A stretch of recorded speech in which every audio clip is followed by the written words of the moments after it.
When I was preparing for the message today, it seemed somehow familiar in my mind. And then it dawned upon me. When I spoke in February last year, I alluded to the same passage that I'm going to talk about now. How embarrassing would that be to preach and not realize you'd preached on it before?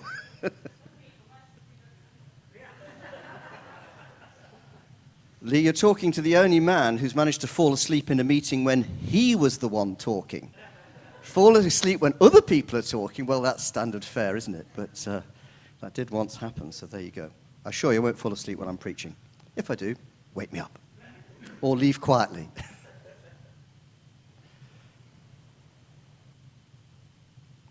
Just before I start the message, within the song, we sang about singing a hallelujah, and the next lyric said, I know it's not much. I felt then, and I feel even more strongly now to say, for some of you, you've maybe been given to thinking, well, what's my worship to God? He has angels all the time, and their efforts are perfect. And I get distracted. I can't sing very well. I don't have anything particularly creative or personal to say. I want to say to you that although the song says it's not much, in the eyes of God it's very great. Remember the widow who put her 2 coins in the offering, and Jesus said, compared to those who've given much from their plenty, she gave all she had. And if you worship God and you extend yourself just a little bit, you have given all you've got. And God sees it. God sees it. And he nudges the angels and said, look, look, they're worshipping me. They're worshipping. At this stage, our worship is not perfect, but it doesn't matter. God's ear is tuned to it. And thank you, worship team, for leading us so sensitively. Makes it so much easier to speak when you've set such a nice foundation. So thank you. Would you turn, please, to Luke chapter 10 and verse 25.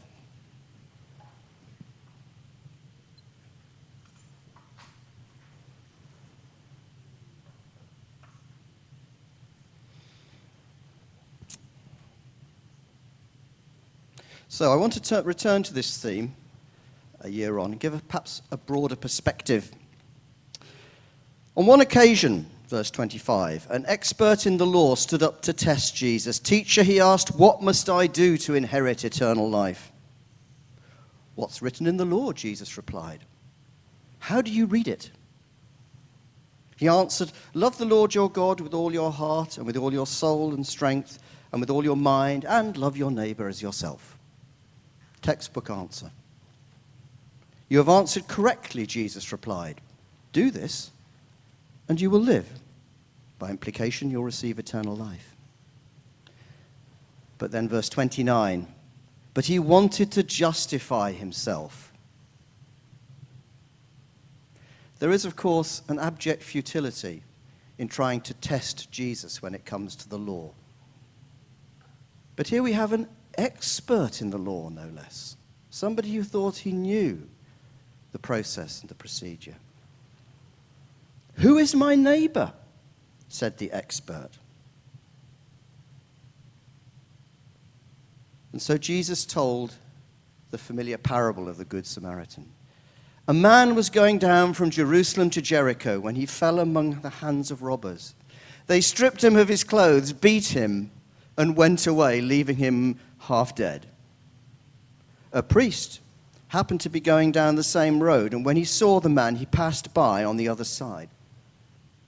So too, a Levite, when he came to the place and saw him, passed by on the other side.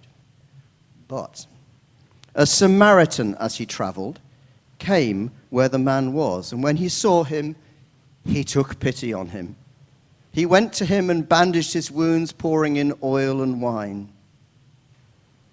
Then he put the man on his own donkey and took him to an inn and took care of him.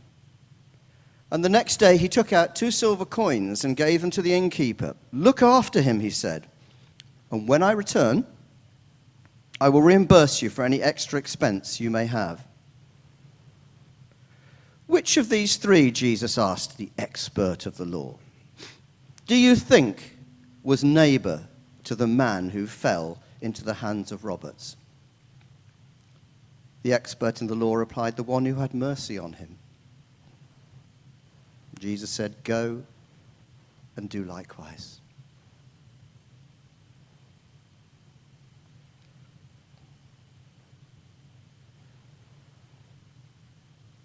Jesus' response to the question, "Who is my neighbor?" is hugely revealing. The man who was attacked on the road was almost certainly a Jew. None of the gospel accounts explicitly state this, but the story doesn't really meet the mark if that's not the case. He was robbed and left for dead. Now, the road from Jerusalem to Jericho is not very long. It's about 17 miles or so. But it descends some 3,300 feet, and it's tortuous, and it's known for its attacks by robbers. It was known at the time as the Way of Blood for that reason. And interestingly, Martin Luther King, on the day before he was assassinated, spoke from this story and spoke about how he'd been to Jerusalem and he'd walked this road, and he could see exactly why Jesus chose that geographical context. It was known as the Way of Blood. So the first person to pass by is a priest. He's a Jew from the tribe of Levi. But he didn't even want to check to see if the victim of the attack was still alive or likely to survive. He took a glance and continued on the other side. Keeps his distance. The second was a Levite, also a member of the tribe of Levi. That's the tribe responsible for the religious leadership of the people of Israel. But he too passes on the other side, doesn't want to get involved. Thirdly, a Samaritan comes and takes pity on the victim of the attack, taking care of his wounds. When I was at a large church in Nottingham many years ago, they used to love singing an old Penty chorus called "He poured in the oil and the wine, the kind that restores my soul," or restoreth my soul, to be precise. And they get really excited singing this. It really developed quite some momentum. Oil and wine, something to soothe and something to have anesthetic properties to help him heal. And he put him on his donkey. That meant the Samaritan had to walk. He'd no longer got his own means of transport. And he took him to an inn and stayed there, it says, to care for him. He didn't immediately hand him on, but then he had other things to do. So he continued the next day, and he paid in advance, saying, "If the costs of caring for this individual exceed what I've given, on my return, I'll reimburse you. Don't spare this individual what he needs." He took everything into account. Now, a bit of further context, if you're not aware. At this time, the Jews and the Samaritans loathed each other. There was a pronounced antipathy towards them. The Jews destroyed the temple of the Samaritans, and the Samaritans had desecrated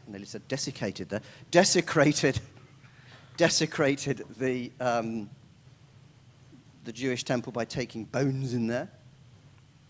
There was a pronounced antipathy between them. So as on other occasions, Jesus has chosen material within his parable which would cause difficulty for his audience. They'd come to test him. They'd come to try and catch him out. We have the benefit of hindsight. Such futility. But they thought they were cleverer.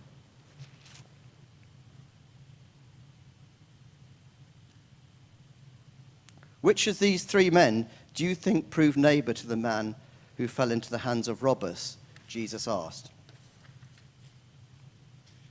And the expert of the law can't really bring himself to say the word, the Samaritan. That sticks in his throat. So he says, "The one who showed mercy." And Jesus said, "You go do likewise." Now notice the way that Jesus has inverted this. You shall love your neighbor as yourself. But the question wasn't that. It was, who proved neighbor to the one who was attacked? And that's a subtlety, but it's significant. Because the Jew who was injured and was surely going to die if he was left by the roadside,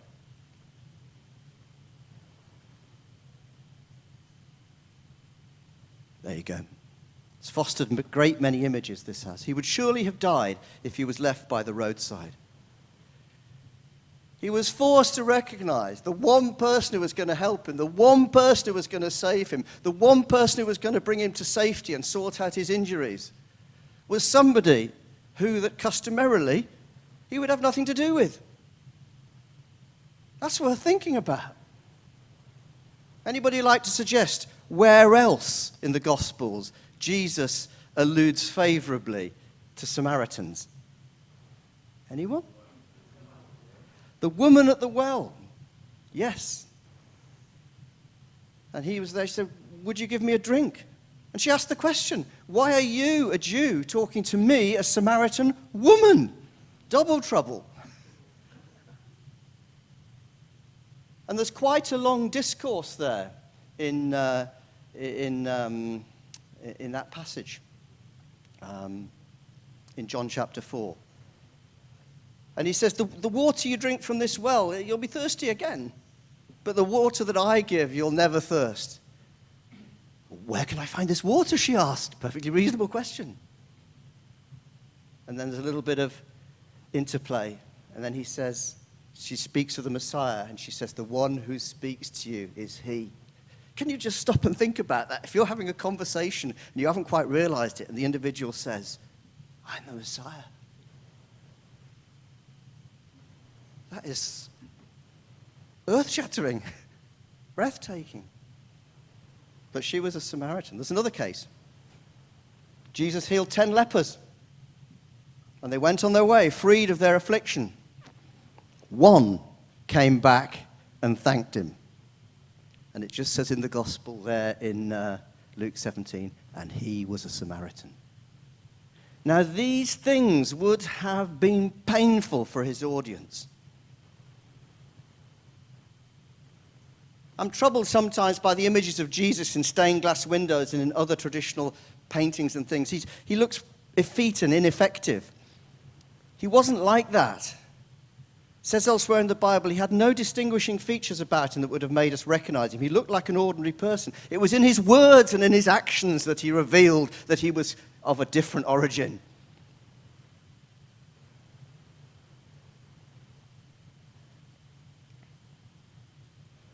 And it's worth considering the context of the exchanges he had.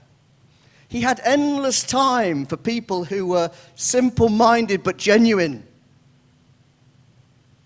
He had disdain for those who had a religious bigotry behind them and were trying to catch him out. Reminds me a little bit of my late uncle.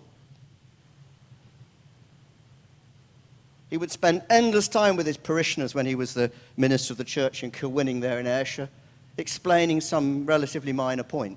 But when some fellow clergyman took him on a theological issue, that was something else. And at his funeral, I remember, because the Scottish people had a great deal of difficulty pronouncing his surname, because he had my mother's birth name, Dane, D-E-H-N. So you're Mr. Dane's nephew? Yes, that's correct. Oh, your uncle was a remarkable man. I'm glad I made my peace with him while he was alive. Another one would say, I wish that I'd been reconciled with your uncle while he was still alive. We disagreed, and now I realize that he was right. I said, well, honor him in death if you don't honor him in life. But Jesus was straightforward. That's one of the reasons he loved children, because they didn't have an agenda. They were straightforward and they were genuine. Let the children come to me. They loved him, he loved them. And he used them in his illustrations. Jesus was the real deal. He was genuine. He spoke the truth, and the truth was what he spoke. No ifs, no buts. In the context in which Jesus gave this parable, it was clearly a rebuke to the narrow-minded and self-righteous way the Jews regarded their neighbors. No mercy, no compassion, no sensitivity. The very properties that Jesus exhibited at every turn to those who recognized their need, they lacked.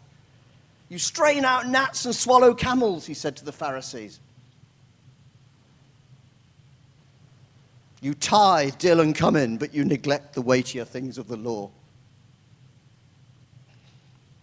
Now, there's a direct message in this for all of us. Most especially now we live in such a racially and culturally diverse land.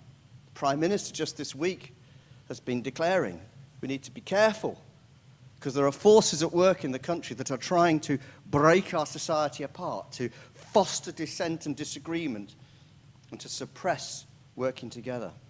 We know where that's coming from, and it needs to be contended with accordingly. The present conflict in the Middle East brings everything into stark perspective.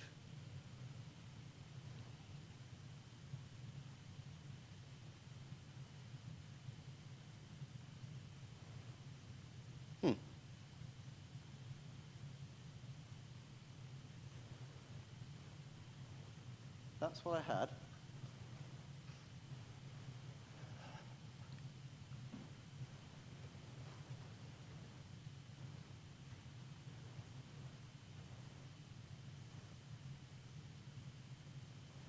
There's a slide in there, unfortunately, which it doesn't want to show you.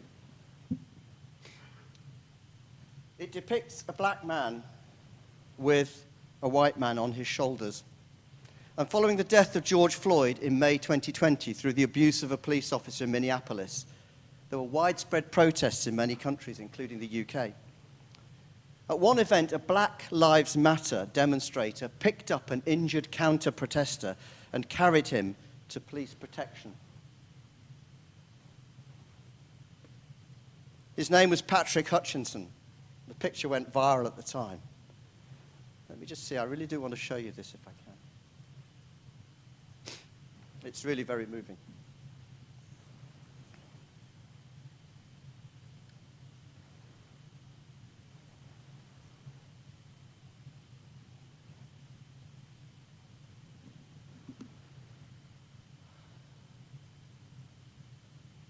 Oh dear.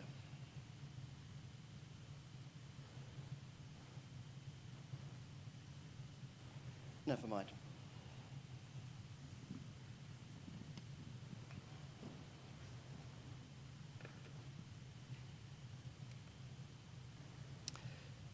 The individual, the counter-protester, had been injured, and if he'd been left, he probably would have suffered a much more severe injury, possibly even death. It was brutal and it was violent.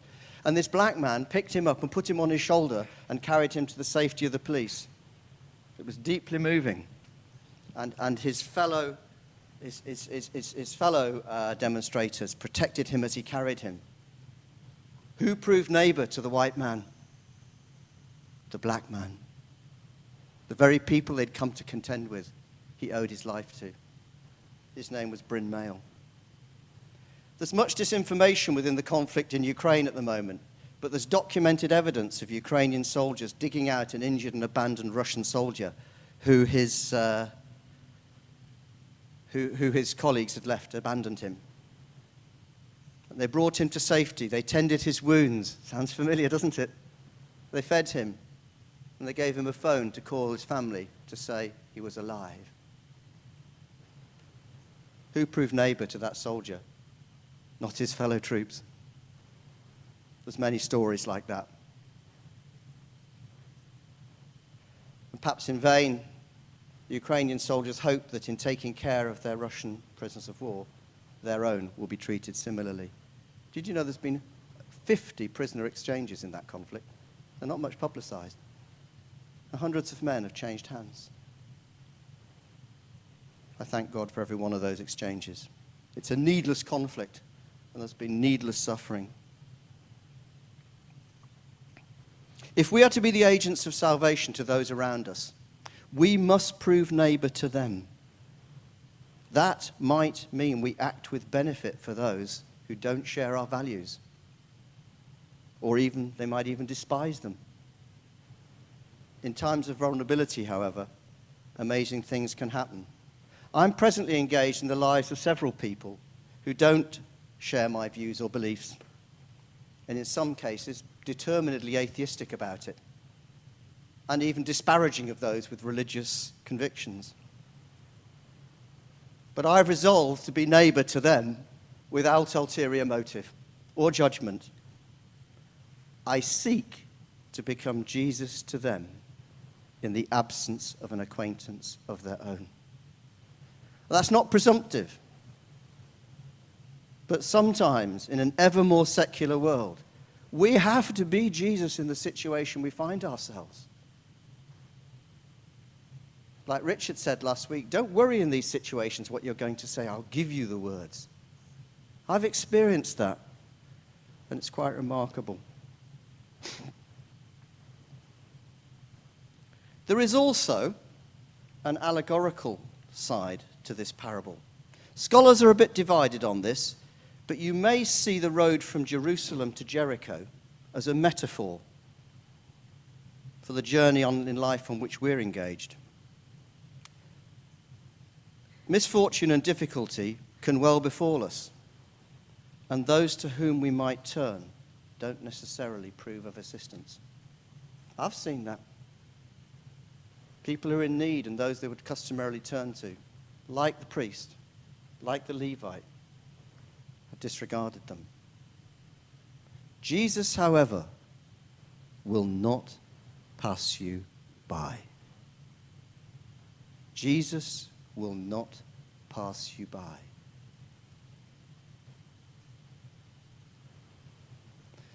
So I'm reaching out to you, if you're in that situation, and saying with certainty, he will tend your wounds. He will carry you to a place of safety, and he will restore your health and dignity. It will soon be 50 years since I responded to Jesus. 64, 3 years to go. When he approached me, or to be more precise, I allowed myself to be approached. And that's the distinction. That Jew was lying by the roadside. He could have had the pride to say, I'm not going to accept any help from you, and sent the Samaritan on his way. There has to be a place of humility when we come before God, recognizing that we're the ones in need and he's the one able to do the helping. I've told you it before, but it bears repeating. Peter is an able young man, wrote one teacher at my school, well aware of his abilities, but sadly oblivious of his shortcomings. 1977, nobody had dared write a thing like that. Have you ever written anything like that as a teacher? Possibly not. But the teacher who wrote that, I don't know anything about his convictions.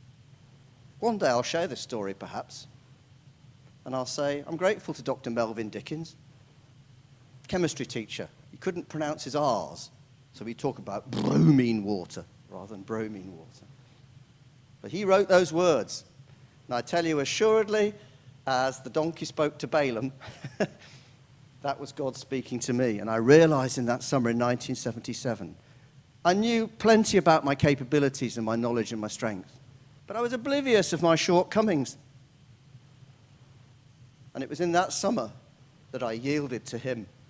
And I discovered the difference between knowing about God and becoming acquainted with him. I've not looked back. I've ebbed and flowed. If I had my time again, which mercifully I will not have to endure or inflict, depending which way you look at it, there are things I would not do again. And there are some things I would do that I failed to do. But that doesn't matter. God does not keep a record of wrong. He says, I'll take you from where you are and take you to where I want you to be. It just requires your willingness. It just requires you to let me treat you. The man by the roadside had a choice, but he let the man tend his wounds and bandage him. He let the man put him on his donkey. He let the man take him to where he was needed. We're not told what happened when he returned. That would be an interesting postscript to the story, wouldn't it?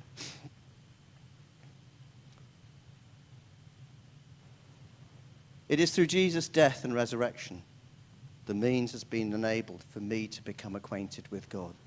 And how grateful I am that is the case. How grateful I am. He healed me. He carried me. He restored me. And now I have resolved in whatever situation I'm in, to do my best to be the same on his behalf to others around me. So, to whom may you be a neighbor? That's my challenge. Thank you.